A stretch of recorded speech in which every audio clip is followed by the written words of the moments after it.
और विज्ञान इसी प्रकार 2028 युग परिवर्तन के बाद परमेश्वर जी के आशीर्वाद से, क्योंकि जिसने विज्ञान दी है पर रिमोट उसके हाथ में है, तो धीरे धीरे सतगुरु रामपाल जी परमेश्वर इस विज्ञान को भी समाप्त करेंगे।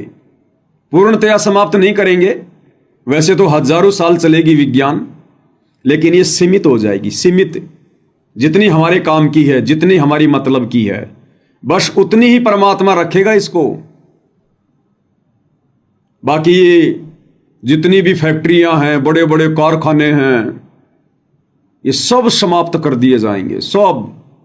आज आदमी क्यों भाग रहा है? 2 टाइम की रोजी रोटी के लिए।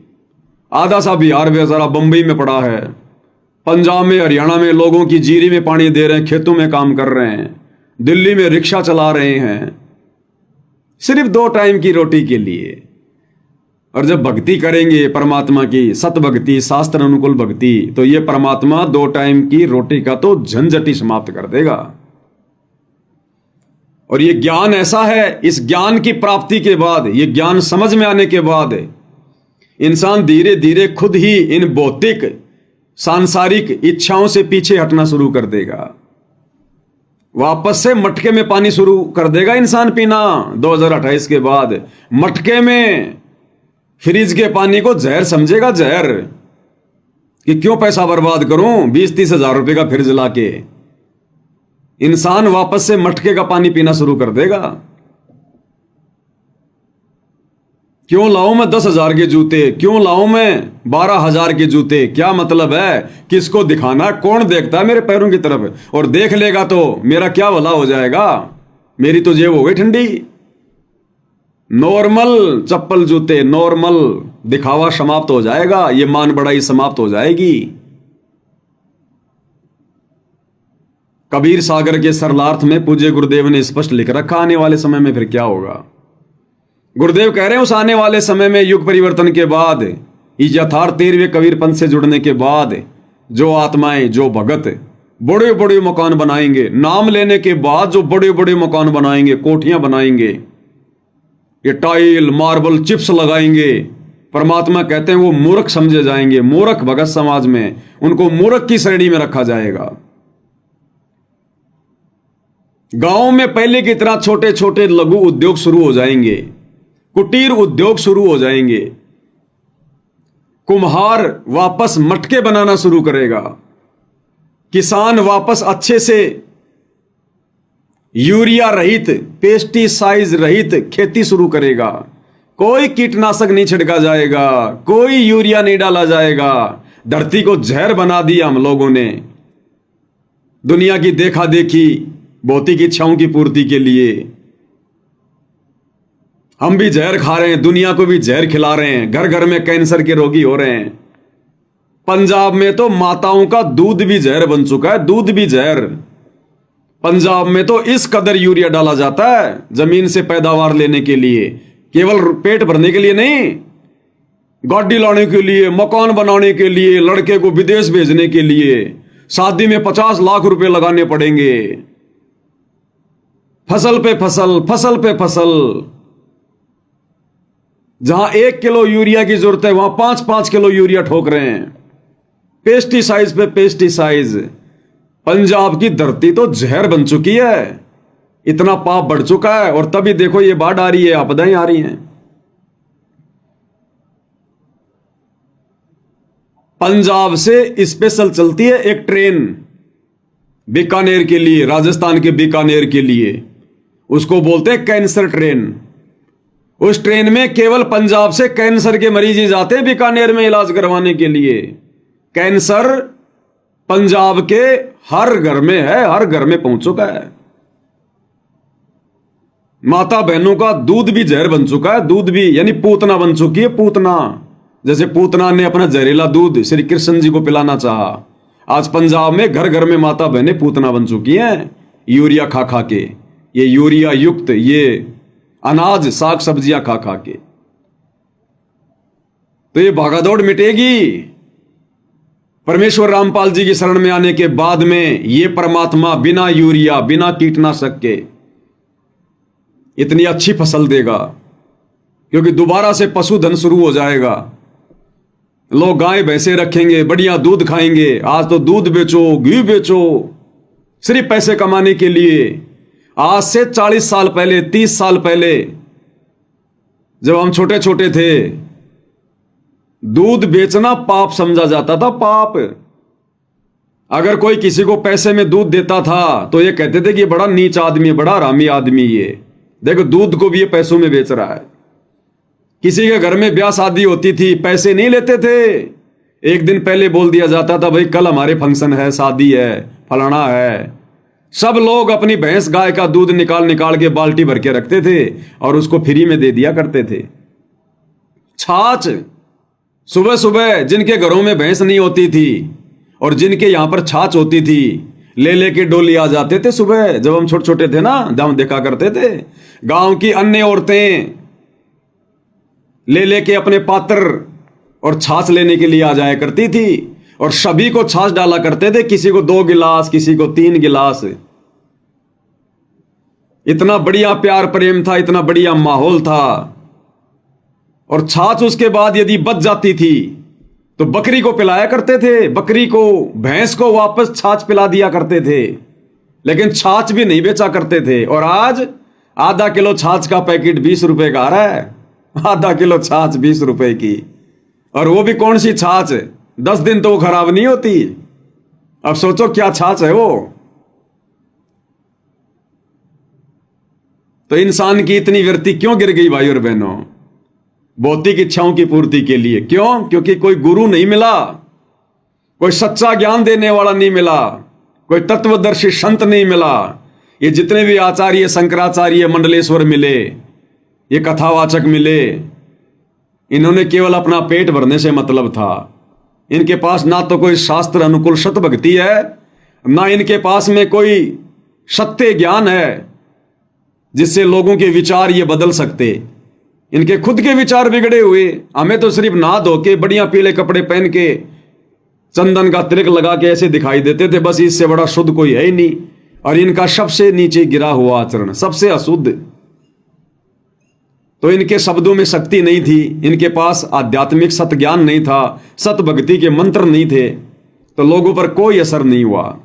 अन्यथा हिंदुस्तान में जितने गुरु हैं और हिंदुस्तान में जितनी धार्मिक आत्माएं हैं, पूरे विश्व में नहीं है।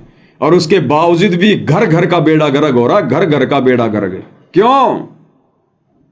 क्योंकि सत ज्ञान नहीं है, सत भक्ति नहीं है। किसी भी माई के लाल को नहीं पता कि भगवान कौन है, फिर भक्ति क्या खाक शुरू करवाएंगे। अरे भक्ति तो उस समय शुरू होगी जब पहले में भगवान का पता चले।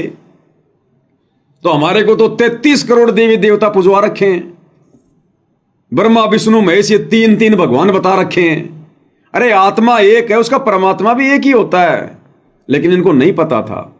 इसलिए आज समाज इस स्तर पर पहुंच गया। अन्यथा भक्ति से यदि इंसान को लाभ शुरू हो जाते, इंसान कभी भी नीचे नहीं गिरता, इतना कभी भी इतना नीचे नहीं गिरता और भगवान से डरता। क्योंकि ज्ञान से इंसान को भय होता है कि अगर मैं ये कर्म करूंगा तो मुझे इसकी ये सजा मिलेगी, अगर मैं किसी के चोरी करूंगा, किसी के साथ ठगी करूंगा, किसी की आत्मा दुखाऊंगा, अगर मैं मिलावट करूंगा तो मुझे भगवान ये दंड देगा। लेकिन हिंदुस्तान में तो भाई अध्यात्म का तो ये हाल है, इंसान के मरने के बाद फिर उसको गरुड़ पुराण पढ़ाया जाता है।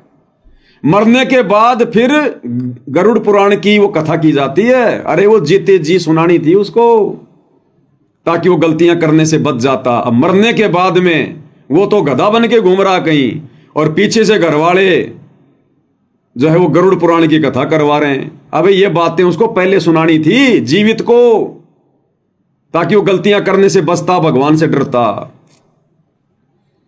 तो भाई और बहनों, जैसे जैसे भक्ति का ये स्वरूप बिगड़ता चला गया, वैसे इंसान नीचे गिरता चला गया। तो पंजाब से तो स्पेशल ट्रेन चलती है, कैंसर ट्रेन नाम है उसका, कैंसर ट्रेन। उसमें केवल कैंसर के मरीज आते हैं। तो अब धीरे धीरे परमेश्वर जी के आशीर्वाद से पशुधन बढ़ेगा, और परमेश्वर रामपाल जी का ज्ञान समझकर उनसे उपदेश लेकर आत्माएं डरेंगी। खेतों में यूरिया डालने से सत्सेवक भाई बहनों ने तो यूरिया बिल्कुल डालना छोड़ दिया, कीटनाशक बिल्कुल डालना छोड़ दिया, चाहे फसल हो या ना हो, और होगी क्यों नहीं, हम उस समर्थ कबीर भगवान सतगुरु रामपाल जी की शरण में हैं, जिन्होंने बिना बीज के और धना भगत के तुम्बे में और 5-5 किलो ज्वार भर दी। ये वो समर्थ है। आप और हमें क्या नहीं देगा? ये सब कुछ देगा ये परमात्मा। बस हमने विश्वास के साथ, दृढ़ता के साथ, मर्यादाओं में रहकर आजीवन ये भक्ति करते रहना हमने। तो घर घर में पशुधन होगा, लोग बढ़िया खाएंगे, बढ़िया पिएंगे, बढ़िया स्वास्थ्य रहेगा, अच्छे हमारे विचार हो जाएंगे, गलतियां करने से हम बिल्कुल चूकेंगे, सौपन में भी नहीं सोचेंगे किसी का बुरा करना, चाहे भूखे मर जाएं, चाहे एक टाइम की रोटी ना मिले, लेकिन हम किसी का छीनेंगे नहीं, किसी के साथ धोखा नहीं करेंगे, किसी के साथ में झूठ नहीं बोलेंगे, रिश्वत तो कोई सौपन में भी नहीं लेगा। तो हमारे विचार शुद्ध हो जाएंगे, हमारा शरीर शुद्ध हो जाएगा। ये बीमारियां धीरे धीरे धीरे धीरे इनका नामो निशान खत्म हो जाएगा। धीरे धीरे धीरे धीरे 2040 तक तो हॉस्पिटल भी समाप्त हो जाएंगे। हॉस्पिटल भी, किसान अपनी खेतीबाड़ी करेगा, मजदूर अपनी मजदूरी करेगा, बेटा बेटी अपने माता पिता का सहयोग करेंगे। और आज क्या हो रहा है?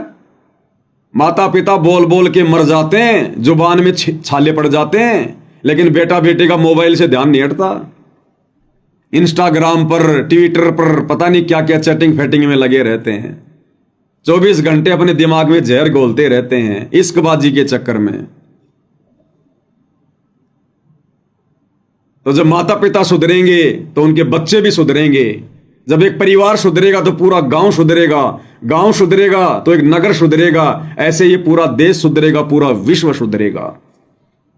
2028 के बाद धीरे धीरे सुधार होगा, परमेश्वर रामपाल जी की शरण में आने के बाद। ना ब्याह शादी में कोई खर्चा होगा। आज देखो वर्तमान में, ये भगवान, आग लगी पड़ी है। आज जिसके घर में बच्ची पैदा हो जाती है, ये सूचना मिलती है कि आपकी लड़की हुई है, वो इंसान अंदर से टूट जाता है, उसका 2 किलो खून कम हो जाता है।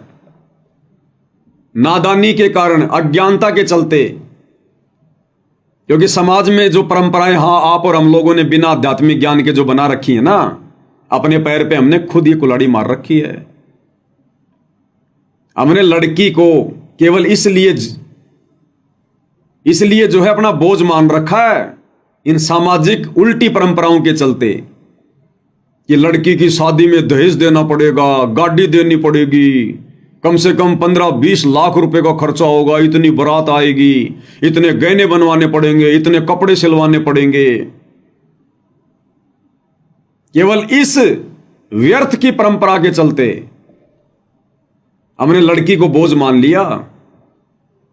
अन्यथा पूज्य गुरुदेव भगवान कहते हैं कि लड़की जैसा धन नहीं। लड़का फिर भी माता पिता को बुढ़ापे में दुत्कार देता है, गफलत कर देगा अपनी औरत के चक्कर में आके, कहीं बाहर रहने लग जाएगा। लड़की ससुराल में है तो भी दिन रात अपने माता पिता की चिंता में रहती है, माता पिता की टेंशन में। और जब भी उसका मौका लगेगा अपनी माँ के पास आने का, सारा काम खुद करेगी घर का। और लड़का अगर 5 दिन की छुट्टी आएगा तो यार दोस्तों के साथ में शराब पार्टी में लगा रहेगा।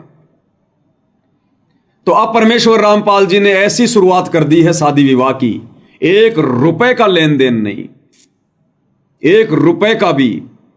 रमेणी से शादी होगी मात्र 16 मिनट में। ना कोई पीले चावल, ना कोई कार्ड, ना कोई सोना चांदी के गहने, ना कोई नए कपड़े, ना कोई भाती और बराती, ना कोई डीजे, ना कोई जलेबी, कुछ नहीं।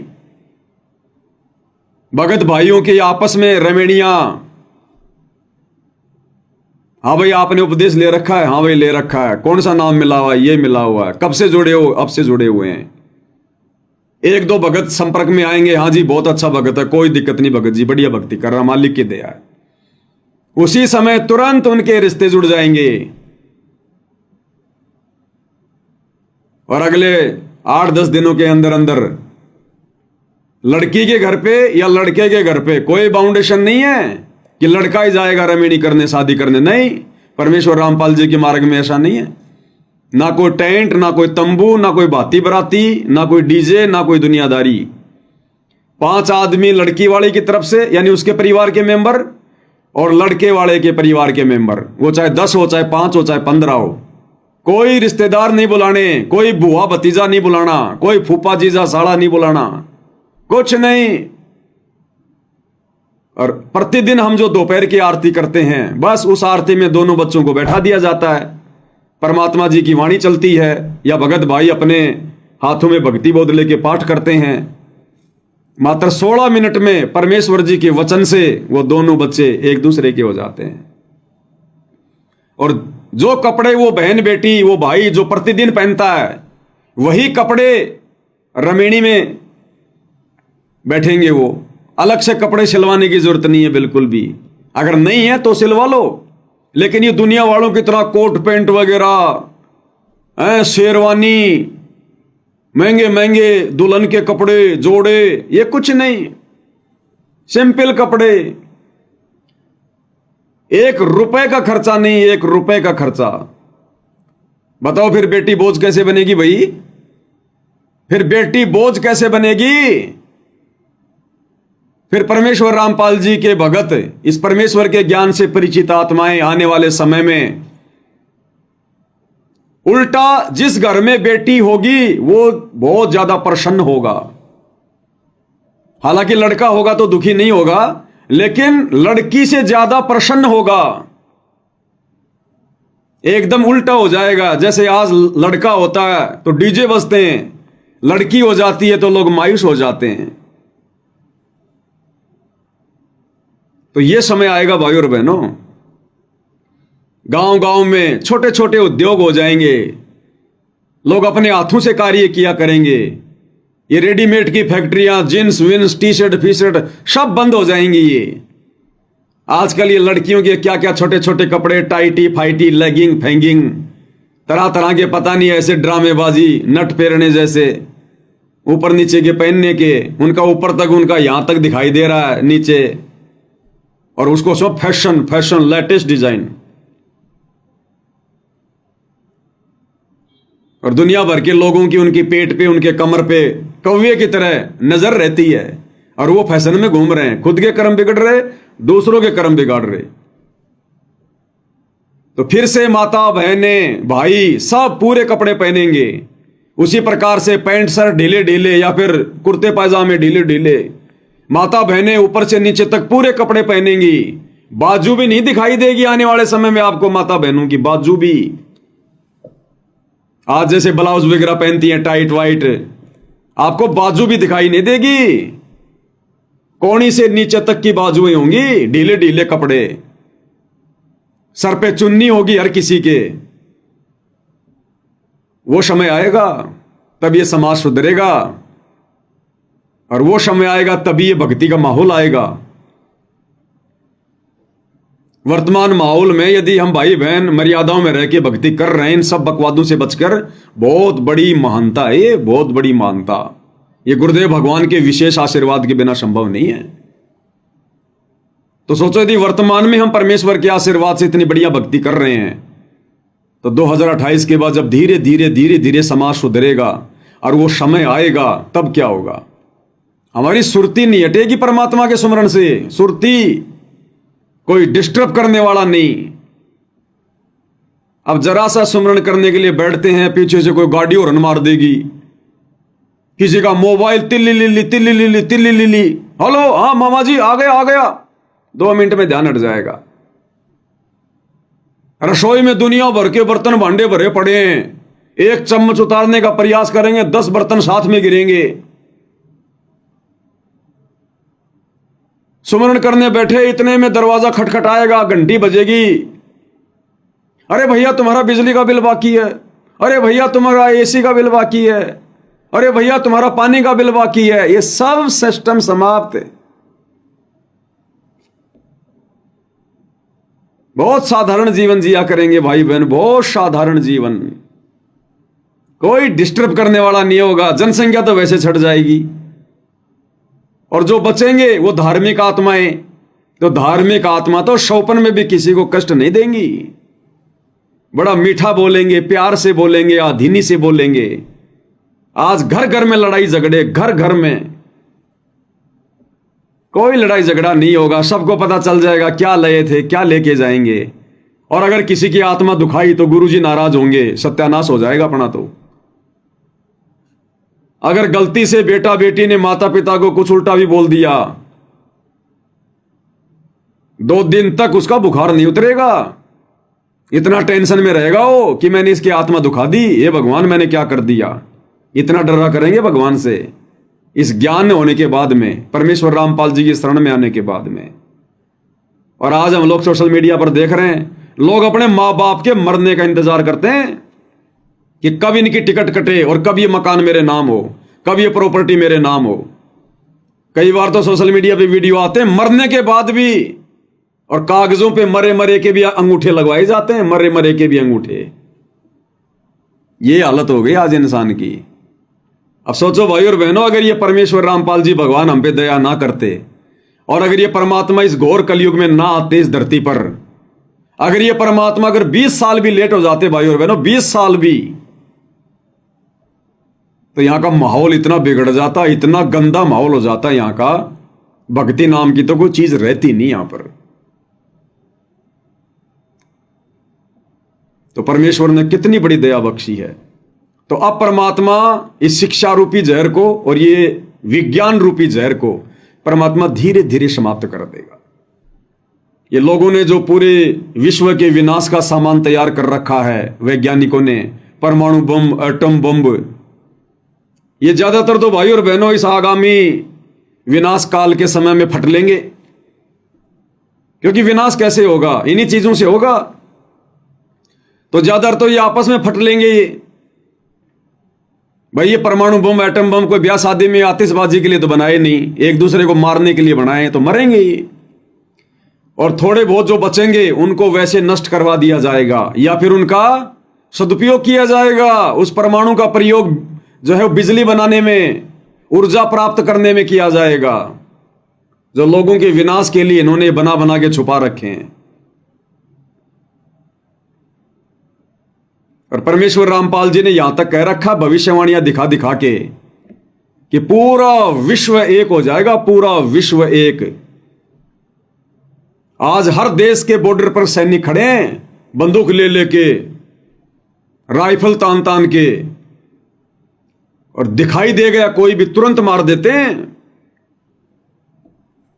शूट एंड साइट के उनको बॉर्डर पे उनको ऑर्डर होते हैं। इंसान को तो कीड़ा मकोड़ा समझ रखा बिल्कुल।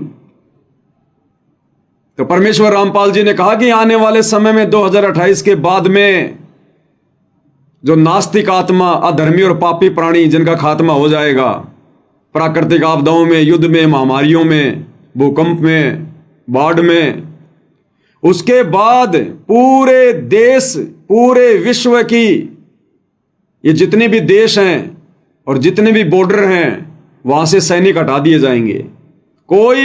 कोई सीमा नहीं बचेगी, कोई बॉर्डर नहीं बचेगा, केवल देश रहेंगे ये टुकड़ों में। ये बाउंड्रियां हटा दी जाएगी, ये लोहे की जालियां लगा रखी हैं, दीवारें खड़ी कर रखी हैं, ये सब उखाड़ दिए जाएंगे। ये कोई किसी का 1 रुपया भी नहीं उठाएगा उसकी सीमा में आके, 1 रुपया भी जहर समझेगा। वो समय आएगा इस परमेश्वर की भक्ति से, केवल ये देश बने रहेंगे ये टुकड़ों में, लेकिन ये सीमाएं समाप्त कर दी जाएंगी। जिस प्रकार भारत देश में कितने राज्य हैं, कोई सीमा नहीं है। भारत देश के नागरिक किसी भी राज्य में आ सकता है, जा सकता है, ना कोई वीजा की जरूरत है, ना कोई टिकट की जरूरत है। इसी प्रकार आने वाले समय में पूरे विश्व में कोई भी निर्बाध रूप से आएगा जाएगा, कोई रोक टोक नहीं होगी, कोई गलत काम करने वाला बचेगा ही नहीं। गुरुदेव ने तो यहां तक कह रखा कि बच्चों, रात के 2 बजे कोई व्यक्ति यदि नोटों से भरा हुआ बैग लेकर अकेला जा रहा है, उसको कोई टोकने वाला भी नहीं मिलेगा, टोकने वाला भी, ये पता होने के बावजूद भी कि इसके पास में पैसे हैं। जहर समझेंगे, जहर, कि भैया इसके पैसे हैं, मेरे लिए तो जहर है हाथ लगाना भी। और आज इंसान अच्छा खासा दिखाई दे रहा है, बढ़िया कपड़े, जेब में चाहे 2 रुपए भी नहीं हो, मौका देख के आदमी पेट में चक्कू मार देता है कि आदमी ने इतने बढ़िया कपड़े पहन रखे, पैसे भी होंगे इसके पास में। ये हाल हो रहा है आज। साइबर ठग, ऑनलाइन ठगी कर रहे हैं। तो भाई और बहनों, धीरे धीरे माहौल सुधरेगा 2028 के बाद में। ये अनहोनी सी लग रही है, लेकिन परमात्मा अनहोनी ही किया करते हैं। अरे परमात्मा फिर क्या होता है? अगर जनसाधारण की तरह चलता रहेगा, यूं ही दुनिया खपती रहेगी, मरती रहेगी, गरीब दुखी होता रहेगा, अमीर मौज मस्ती करता रहेगा, चोर चोरी करते रहेंगे, गरीब पिसता रहेगा, फिर भगवान के आने का मतलब क्या है? तो भगवान ने जो समय निर्धारित कर रखा है युग परिवर्तन का 2028, उस समय तक तो भैया तांडव मचेगा। सारे उल्टे कर्म होंगे जो हो रहे हैं। और युग परिवर्तन के बाद में जितने बचेंगे पृथ्वी पर, वो सब के सब परमेश्वर रामपाल जी की शरण में आएंगे।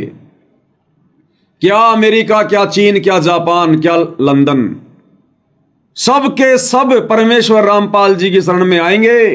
दूसरा, इस धरती पर कोई भगवान नहीं बचेगा पूजा करने के लिए। ये तुम्हारे मंदिर, मस्जिद, चर्च, गुरुद्वारे, जमीन में कोई जाने वाला ही नहीं बचेगा। सबको इस आध्यात्मिक ज्ञान से पता चल जाएगा परमात्मा कौन है। हमें तो परमात्मा चाहिए। ये सब समाप्त हो जाएंगे ऑटोमेटिक, स्वतः ही। इनमें कोई जाएगा ही नहीं। अरे कहीं कोई शराब का ठेका खुला है और उस गांव के व्यक्ति यदि समझदार हो जाएं, शराब के अवगुण से परिचित हो जाएं और वहां से शराब खरीदना बंद कर दें, तो वो शराब का ठेका धीरे धीरे अपने आप ही बंद हो जाएगा। जब कोई पीने वाला ही नहीं मिलेगा तो पिलाने वाला क्यों होगा फिर? तो जब इन धार्मिक स्थानों पर, जिनको हम धार्मिक स्थान समझ रहे हैं, जमीन पर कोई जाने वाला ही नहीं मिलेगा, इन देवी देवताओं की कोई भक्ति करने वाला ही नहीं रहेगा, केवल एक परमात्मा की भक्ति करेंगे सब, जो परमेश्वर रामपाल जी हमें दे रहे हैं वर्तमान में। ज्ञान हो जाएगा।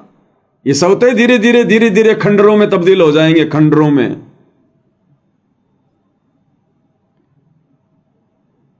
तो ये समय परमेश्वर लेके आएंगे भाई और बहनों 2028 के बाद धीरे धीरे।